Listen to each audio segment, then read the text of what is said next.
और महाराष्ट्र के Malegaon blast case में इंतजार की घड़ी खत्म हो गई। 17 साल बाद आखिरकार कोर्ट का फैसला आ गया। एनआईए कोर्ट ने 2018 के मालेगांव बम ब्लास्ट केस में सभी 7 आरोपियों को बरी कर दिया। प्रज्ञा सिंह ठाकुर, लेफ्टिनेंट कर्नल पुरोहित, रिटायर्ड मेजर रमेश उपाध्याय, सुधाकर चतुर्वेदी, अजय रेराकर और सुधाकर धर द्विवेदी के अलावा समीर कुलकर्णी सभी बरी हो गए। एनआईए की विशेष अदालत ने सबूत के अभाव में सभी 7 आरोपियों को बरी कर दिया। कोर्ट ने अपने फैसले में साफ कर दिया कि ना तो बम मिला था और ना ही आरडीएक्स और ना ही कोई फिंगरप्रिंट।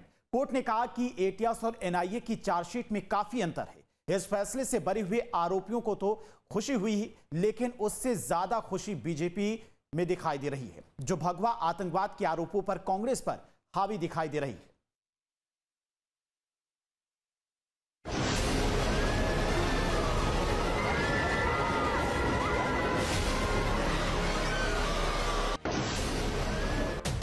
सत्रह साल बाद मालेगांव ब्लास्ट पर फैसला।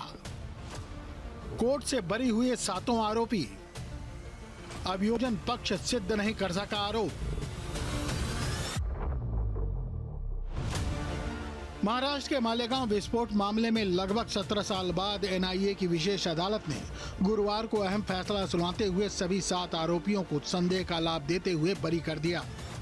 एनआईए के मामलों की सुनवाई के लिए नियुक्त विशेष न्यायाधीश ए.के. लाहोटी ने अभियोजन पक्ष के मामले और की गई जांच में कई खामियां बताते हुए कहा कि आरोपियों को संदेह का लाभ मिलना चाहिए और अभियोजन पक्ष इस मामले में आरोपों को सिद्ध नहीं कर सका है। जज ने कहा कि मामले को संदेह से परे साबित करने के लिए कोई विश्वसनीय और ठोस सबूत नहीं है। मामले में गैरकानूनी गतिविधियां अधिनियम के प्रावधान लागू नहीं होते। 17 साल के बाद जो हमारा प्रदीर्घ काल प्रयास रहा है वो यही रहा है कि कहीं पर भी अन्याय ना हो। जो भी एविडेंस अभी तक सामने आया है वो किसी भी प्रकार से आरोपियों की अभियुक्तों को दोषी करार करने के लिए पूरा नहीं है और इसमें किसी भी तरह का षड्यंत्र या साजिश या किसी भी प्रक्रिया का बॉम्ब विस्फोट इन आरोपियों ने नहीं किया, ऐसा क्लियर फाइंडिंग माननीय न्यायालय की ओर से आया है। ठीक है, इसके चलते हम सब लोगों ने अपनी भावनाएं माननीय न्यायालय को भी व्यक्त की और न्यायालय के आभार व्यक्त किए कि उन्होंने बहुत ही उम्दा तरीके से इस मुकदमे को चलाया और आज उसका निर्णय दिया। मालेगांव ब्लास्ट केस में फैसला आया तो इससे जुड़े लोगों के चेहरे खिल उठे। जश्न मनाया गया, पटाखे फोड़कर खुशी मनाई गई। साध्वी प्रज्ञा ठाकुर भावुक हो गईं। उन्होंने कहा कि आज भगवा की जीत हुई है, हिंदुत्व की जीत हुई है और जो भी दोषी है ईश्वर उन्हें सजा देगा। लेकिन मुझे 17 साल तक अपमानित किया गया, मेरा पूरा जीवन बर्बाद कर दिया। मध्य प्रदेश की पूर्व सीएम उमा भारती ने इस फैसले पर खुशी व्यक्त की और वो भी भावुक हुई और कांग्रेसी नेताओं के खिलाफ कार्रवाई की मांग भी की। इससे नई बात सामने आ गई कि एक भगवा आतंकवाद की थ्योरी रची गई, जिसके जनक हमारे मध्य प्रदेश के पूर्व मुख्यमंत्री दिग्विजय सिंह जी थे और वो राहुल गांधी के इशारे पर ये काम कर रहे थे। पूरी दुनिया में हिंदुत्व को बदनाम करने के लिए इस्लामिक आतंकवाद के मुकाबले में भगवा आतंकवाद शब्द को बनाया गया और उस शब्द को प्रमाणित करने के लिए बहुत बेकसूर लोग इसका शिकार बनाए गए, जिसमें साध्वी प्रज्ञा थी, कर्नल प्रसाद पुरोहित थे और अन्य लोग भी थे। आपको बता दें कि 29 सितंबर 2008 को रमजान के महीने में मुस्लिम बहुल इलाके मालेगांव में बीकू चौक में बम धमाका हुआ था, जिसमें 6 लोगों की मौत हो गई थी और 101 लोग घायल हो गए थे। इस मामले में बीजेपी सांसद प्रज्ञा सिंह ठाकुर और लेफ्टिनेंट कर्नल प्रसाद पुरोहित के अलावा रिटायर्ड मेजर रमेश उपाध्याय, सुधाकर चतुर्वेदी, अजय रहीरकर, सुधाकर धर द्विवेदी और समीर कुलकर्णी आरोपी थे। उन सभी पर यूपीए और भारतीय दंड संहिता एवं शस्त्र अधिनियम की संबंधित धाराओं के तहत आतंकवादी कृत्य करने का आरोप लगाया गया था। अभियोजन पक्ष का दावा था कि स्थानीय मुस्लिम समुदाय को आतंकित करने के इरादे से दक्षिणपंथी चरमपंथियों ने विस्फोट की योजना बनाई थी, जिन्हें कोर्ट ने बरी कर दिया है। साथ ही विस्फोट के सभी 6 पीड़ितों के परिवारों को 2-2 लाख रुपए और सभी घायलों को 50,000 रुपए का मुआवजा देने को कहा है। आज यूएपीए के लिए हम कितनी 17 साल संघर्ष हम झेल रहे थे कि तत्कालीन जयंत पाटिल के कहने के ऊपर चितकला दुच्छ ने अपने अधिकारों का दुरुपयोग करते हुए एक सिग्नेचर कर दिया और हमारा जिंदगी का 17 साल बर्बाद हुआ। तो आज इस मुकदमे के लिए जो भी निर्णय आया है तो उसका पूरा का पूरा जिम्मेदार तत्कालीन कांग्रेस का नेतृत्व शरद पवार, दिग्विजय सिंह, सुशील कुमार शिंदे, शिवराज पाटिल, शकील अहमद पटेल, सोनिया गांधी, राहुल गांधी, यह लोग हैं। इस मुकदमे को जिन्होंने लीड किया वो लोग साक्ष्य देने के लिए स्पेशल एनआई कोर्ट में नहीं आए। सभी 7 आरोपियों को महाराष्ट्र पुलिस की एटीएस ने गिरफ्तार किया था, लेकिन मुकदमे की अगुवाई एनआईए ने की थी। 17 साल तक मामला कोर्ट में चला और आरोपी जेल में रहे। उनके परिजन समाज में अपना मुंह छुपाते रहे, मानसिक, शारीरिक और आर्थिक रूप से परेशानियों को झेला। भले ही फैसला देर से आया, लेकिन परिजन मानते हैं कि न्याय तो मिला।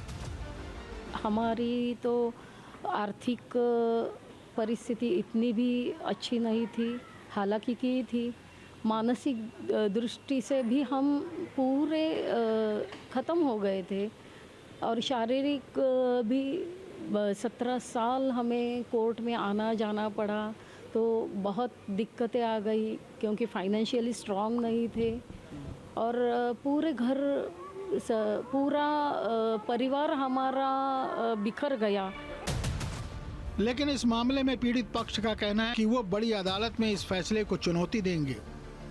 रिजल्ट सुनने के बाद जो है तबीयत तो बड़ी दुखी हुई, क्योंकि मालेगांव शहर में बम ब्लास्ट हुआ है, लोग जख्मी हुए हैं, लोग शहीद हुए हैं, पूरा गांव जानता है।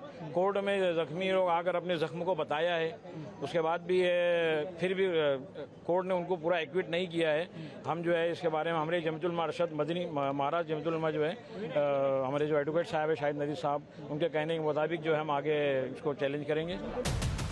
पीड़ित पक्ष के वकील का कहना है कि इस मामले में पीड़ित पक्ष की कोई कमी नहीं रही, बल्कि एजेंसियां फेल हुई हैं। इस फैसले को हाई कोर्ट में चुनौती दी जाएगी। सैड तो है कि हम जजमेंट के लिए, इंसाफ के लिए 17 साल से वेट कर रहे थे, पर इसमें विक्टिम का कोई रोल नहीं है कि उनकी वजह से एक्विटल हुआ। विक्टिम को तो सफ़र हुई, ये तो ट्रायल विक्टिम का भी हुआ कि उनको मालेगांव से आके अपने जख्म बताना पड़े कोर्ट को। कोर्ट ने बेनिफिट ऑफ डाउट दिया है क्योंकि एजेंसी फेल हुआ, एटीएस फेल हुआ, सरकार फेल हुई। इसमें विक्टिम का कोई रोल नहीं कि विक्टिम को वजह से एक्विट हो गए। अपील होगी हाईकोर्ट में अपील होगी। इस फैसले का बीजेपी नेताओं ने स्वागत किया है और कहा है कि कांग्रेस का षड्यंत्र धराशायी हो गया। ये कांग्रेस पार्टी की एक सोची हुई रणनीति थी। मैं आपसे कहना चाहता हूं, शुद्ध वोट बैंक पॉलिटिक्स के लिए it was a well calculated conspiracy of the Congress party for sheer vote bank politics. हालांकि एनआईए कोर्ट का यह फैसला विपक्ष को भा नहीं रहा है। एआईएमआईएम के मुखिया असदुद्दीन ओवैसी मानते हैं कि कोई आरोपी नहीं था, तो आखिर आरडीएक्स आया कहां से? सरकार ये भी तो बताए। इसके अंदर काम करती है एनआईए, तो गवर्नमेंट ऑफ इंडिया के अंदर काम करती है। रोहिणी सालियान का स्टेटमेंट है, मिलिट्री ग्रेड अगर आरडीएक्स इस्तेमाल हो रहा है तो भाई साहब ये कहां से आया, ये बड़ा सवाल है। लेकिन यह मामला सर्वाधिक संवेदनशील मामलों में से एक रहा है, क्योंकि इसमें हिंदू और भगवा आतंकवाद शब्दों का प्रयोग किया गया था। इस बात की चर्चा एक दिन पहले ही संसद में गृह मंत्री अमित शाह ने भी बहस के दौरान की थी।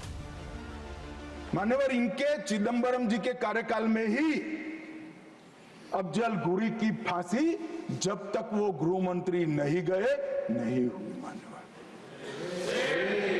बंबई का हमला, बंबई के हमले के बाद आज ये दिग्विजय सिंह चले गए हैं, उन्होंने कहा है तो आरएसएस ने कराया था। मान्यवर, ये क्या बोल रहे हैं, किसके लिए बोल रहे हैं, किसको बचा रहे हैं, क्या कहना चाहते हैं? और हिंदू टेरर का सगुफा किसने छोड़ा? मैं आज दुनिया के सामने, देश की जनता के सामने गर्व से कहता हूं कि हिंदू कभी टेररिस्ट नहीं हो सकता। हम कभी टेररिस्ट नहीं हो सकते। क्या कहना चाहते हैं? फर्जी टाइप के केस बनाए, एक भी केस अदालत में नहीं टिका। देशभक्त संगठनों पर आरोप लगाए आपने, सिर्फ आपकी छिछोरी राजनीति के लिए, क्षुल्लक फायदे के लिए। और फिर क्या कर लिया? फिर भी हार गए। हारे तो ना। और अब हर रोज कह रहे हैं कि आप हमेशा है नहीं, आप हमेशा नहीं रहेंगे, आप हमेशा का तो मुझे मालूम नहीं साहब। मैं 61 का हुआ हूं, 14 से 30 साल तक भारतीय जनता पार्टी की ही सरकार रहने वाली है। मैं चिदंबरम साहब को कहना चाहता हूं, आप तक डाल दो, भारतीय जनता पार्टी की सरकार में थी, 30 साल तक भारतीय जनता पार्टी की सरकार रहेगी। मान्यवर, मैं 2015 में बोला था हमारी उड़ीसा कार्यकारिणी में, भुवनेश्वर कार्यकारिणी में। अब ये 5 साल गिन लो तो 15 तो हो ही गए।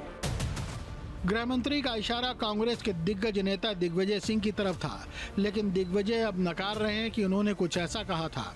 उनका कहना है कि न हिंदू आतंकी होता है और न ही मुस्लिम आतंकी होता है। आरोप लगा था कोई धर्म के आधार पे आतंकवाद नहीं होता है, ना हिंदू आतंकवाद होता है, ना इस्लामिक आतंकवाद होता है। हर धर्म प्रेम, सद्भाव, सत्य और अहिंसा का रूप है। केवल कुछ लोग होते हैं जो कि धर्म को नफरत की तरह उसका हथियार उपयोग करते हैं, वही आतंकवाद को जन्म देता है। लेकिन बीजेपी तो ये कहती रही है सर कि हिंदू टेरर का जो शब्द था वो कांग्रेस ने दिया था। बिल्कुल गलत कहते हैं, बिल्कुल गलत कहते हैं। अब कांग्रेस पर आरोप लगाया जा रहा है कि उसने हिंदू आतंकवाद की थ्योरी इसलिए गढ़ी ताकि असली आतंकवादियों को बचाया जा सके। देखिए, मालेगांव विस्फोट के फैसले ने 4 बातें स्पष्ट कर दी हैं कि कांग्रेस आतंकियों की जननी है, आतंक की जननी है। दूसरी बात ये, हिंदू आतंकवाद, भगवा आतंकवाद की जो थ्योरी इसने गढ़ी थी उसकी टाइम फिक्स हो गई। तीसरी बात ये कि हिंदुओं को फ्रेम करने के चक्कर में जो वास्तविक रियल अपराधी थे, जो आतंकी थे, उनको कांग्रेस ने बचा लिया। और चौथी बात ये कि जिस प्रकार से हमारी निष्पक्ष जांच एजेंसियों को भी अपनी कांग्रेसी पॉलिटिकल एजेंडा का शिकार बना करके उस षड्यंत्र में फंसा करके जिस प्रकार से हिंदुओं के विरुद्ध जहर उगलवाया गया और उनको विस्मरण करके और हिंदुओं को प्रताड़ित करके उनको मरने जीने के लिए, जीते जी मरने के लिए विवश कर दिया गया, ये इन सब चारों चीज़ों के लिए कांग्रेस को अविलंब न सिर्फ हिंदू समाज से, पूरे देश से माफ़ी मांगनी चाहिए। अब कांग्रेस सांसद इमरान मसूद कह रहे हैं कि इसमें कोई दो राय नहीं कि मालेगांव में ब्लास्ट हुआ था, लेकिन आतंकवाद को हिंदू और मुसलमान में नहीं बांटा जा सकता है। तो किसने किया फिर ये? अभी किसने किया? पुलिस ने सारी कड़ियों को जोड़ करके भेजा था, फिर ये किसने किया? हालात कोर्ट के फैसले के ऊपर मैं टिप्पणी नहीं कर सकता। ये आगे कोर्ट के अंदर जाए, कोर्ट में आगे जाकर के इसकी समीक्षा हो, लेकिन ब्लास्ट हुआ था, इसमें तो कोई दो राय नहीं है। सर, इसमें जब आरोप लगाया गया था उस समय में दिग्विजय सिंह का बयान आया था, पी चिदंबरम साहब का बयान आया था कि एक हिंदू आतंकवाद का चेहरा उन्होंने सामने तो आतंकवाद का चेहरा कोई हिंदू और मुसलमान नहीं होता। आतंकवाद आतंकवाद है। आतंकवाद को हिंदू और मुसलमान में नहीं बांटा जा सकता। हालांकि सांसद रवि किशन ने कहा कि आरोपी बरी हो गए हैं, लेकिन क्या उनके 17 साल लौटाए जा सकते हैं? इसके लिए कांग्रेस को करोड़ों हिंदुओं से माफी मांगनी चाहिए। 17 साल में उन लोगों की जिंदगी बर्बाद होगी, परिवार बर्बाद हो गया, खानदान वो मोहल्ले से क्या गुजरे होंगे, क्या क्या उन पर बीती होगी। उसके बाद आज इनको बरी, अब ये कांग्रेस जवाब दे, पार्लियामेंट में उनके बड़े नेता जवाब दे, उन परिवारों के पास जाके नाक रगड़ के माफी मांगे। पता नहीं माफी मिलेगी। 17 साल किसी के बर्बाद हो चुके, क्या अब वो 17 साल किसी लाइफ में लौट पाए? 17 साल बहुत होता है। एक कलंक थोपा गया, कलंक के साथ जीने। आपको बता दें कि अदालत ने अपने फैसले में कहा कि अभियोजन पक्ष ने ये साबित किया है कि मालेगांव में विस्फोट हुआ था, लेकिन ये साबित नहीं कर पाया है कि उस मोटरसाइकिल में बम रखा गया था। श्रीकांत प्रसाद पुरोहित के आवास में विस्फोटकों के भंडारण या संयोजन का कोई सबूत नहीं मिला। घटनास्थल से कोई फिंगरप्रिंट, डम डेटा या अन्य कोई जानकारी एकत्र नहीं की गई थी। नमूने गड़बड़ थे, इसलिए रिपोर्ट निर्णायक और विश्वसनीय नहीं हो सकी। विस्फोट में कथित रूप से शामिल बाइक का चेसिस नंबर स्पष्ट नहीं था। यह भी साबित नहीं हो सका कि विस्फोट से ठीक पहले वो साध्वी प्रज्ञा के पास थी। अब जब फैसला आ चुका है तो बीजेपी के नेता खुश हैं और कह रहे हैं कि कांग्रेस का गढ़ा नैरेटिव पाक आतंकियों को बचाना था। नंबर 1 वो जो कर्नल पुरोहित जी, साध्वी जी और साथ साथ और जो लोग उसमें आरोपी बनाए गए थे, उनको मैं बधाई देता हूँ। अदालत को साधुवाद देता हूँ।